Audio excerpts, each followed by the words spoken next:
فوجی تنصیبات پر حملہ کرنے والوں کو انصاف کے کٹہرے میں لایا جائے گا۔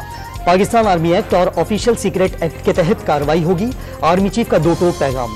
بگاڑ پیدا کرنے اور فرضی انسانی حقوق کی خلاف ورزیوں کے پیچھے پناہ لینے کی تمام تر کوششیں بے سود قرار۔ وقت آ گیا 9 مئی کے منصوبہ سازوں اور ماسٹر مائنڈز کے خلاف قانون کی گرفت مضبوط کی جائے۔ کثرت سے جمع کیے گئے ناقابل تردید شواہد کو جھٹلایا نہیں جا سکتا۔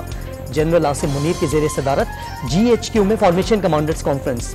ملک اور افواج کو بدنام کرنے کے ناپاک عزائم کو ناکام بنانے کا عزم۔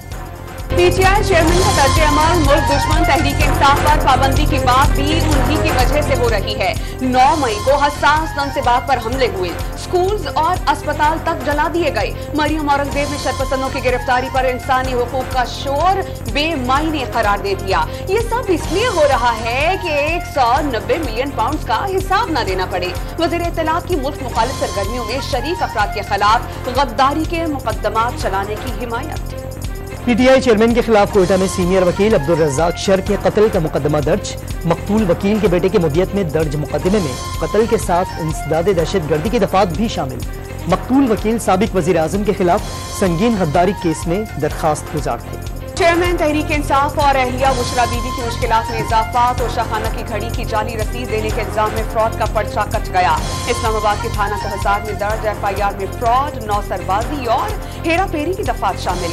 زلفی بخاری، شہزاد اکبر، فرحت شہزادی سمیت دیگر افراد بھی نامزد۔ لاہور ہائی کورٹ نے چیئرمین PTI اور بشرا بی بی کی 21 جون تک حفاظتی ضمانت منظور کر لی۔ 190 ملین پاؤنڈز اسکینڈل کی تحقیقات میں تیزی۔ نیب نے محکمہ ایکسائز سے ملک بھر میں chairman PTI Bushra Bibi, Zulfi Bukhari اور شہزاد اکبر کے نام رجسٹرڈ گاڑیوں کا ریکارڈ مانگ لیا۔ بشرا بی بی اور اہل خانہ کو 13 جون کو نیب راولپنڈی میں طلبی کا نوٹس ضمان پاک میں موصول۔ بشرا بی بی نے نیب کو بطور گواہ طلبی کا جواب جمع کروا دیا۔ نیشنل کرائم ایجنسی کے 190 ملین پاؤنڈ سے متعلق کوئی معلومات نہیں۔ شوہر کے ساتھ 8 جون کو نیب میں پیش ہونے کی درخواست۔ جناح ہاؤس پر حملے میں مرکزی شرپسند کردار پر بنایا گیا پروپیگنڈا بے نقاب شرپسند PTI کا سرگرم کارکن نکلا۔ عمران محبوب کو ایجنسیز کا اہلکار قرار دے کر جناح ہاؤس پر حملے کا الزام سیکیورٹی اداروں پر ڈالنا تھا۔ عمران محبوب کو سیاسی جماعت کی قیادت نے ایجنسیز کا اہلکار قرار دیا تھا۔ مردان میں جراؤ گھراؤ واقعات میں ملوث مزید 7 سرکاری ملازمین کی شناخت۔ پولیس نے متعلقہ اداروں کو محکمانہ کارروائی کے لیے خطوط ارسال کر دیے۔ جناح ہاؤس حملہ کیس میں یاسمین راشد کی بریت کے خلاف حکومتی اپیل پر سماعت۔ کیا ویڈیو کی جانچ پڑتال کرائی؟ جسٹس شہباز رضوی کا استفسار۔ استغاثے کا پہلا کام تھا وہ یاسمین راشد کو نامزد کرا تھا۔ جسٹس وحید کے ریمارکس۔ لاہور ہائی کورٹ نے کل مقدمے کا ریکارڈ طلب کر لیا۔ پشاور ہائی کورٹ کا سابق وفاقی وزیر مملکت علی محمد خان کو رہا کرنے کا حکم۔ 1 لاکھ روپے کے ضمانتی مشل کے جمع کرانے کی ہدایت۔ تحریری حکم ملا تو PTI رہنما کو رہا کر دیا جائے گا۔ جیل حکام کو موقف۔ سندھ میں MQ کے تحت 5 افراد کی نظر بندی کا نوٹیفیکیشن واپس لے لیا گیا۔ جہانگیر ترین کی سیاسی سرگرمیوں میں تیزی۔ پنجاب کے سابق وزیر تعلیم مراد راس بھی ترین گروپ میں شامل۔ بہاولپور سے سجاد بخاری، تحسین گردیزی، جہانزیب وارن اور افتخار گیلانی کا بھی شمولیت کا اعلان۔ نئی سیاسی جماعت کا نام استحکام پاکستان ہوگا۔ اون چودھری کی تصدیق۔ جہانگیر ترین کی پریس کانفرنس جمعے کو متوقع۔ I totally believe that Pakistan has to go to double digits exports. That doesn't mean 20 billion, that means 200 billion.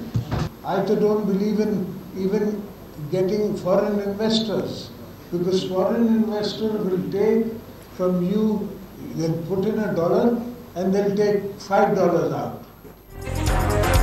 Asif Ali Zardari ملک میں معیشت کی بہتری کے لیے پبلک پرائیویٹ پارٹنرشپ بڑھانے کے خواہش مند۔ غیر ملکی سرمایہ کار $1 لگاتا ہے، $5 کماتا ہے۔ لاہور میں تاجروں سے خطاب میں لوگوں کو پہلے امیر کرنے اور پھر ٹیکس لگانے کا مشورہ۔ جیانو سے ملاقات میں پارٹی کا پیغام گھر گھر پہنچانے کی ہدایت۔ جنوبی پنجاب کا انتخابی مارکہ جیتنے کا عزم۔ بلاول بھٹو زرداری کی نجف میں حضرت علی کرم اللہ وجہ اور کربلا میں حضرت امام حسین علیہ السلام کے روزے پر حاضری۔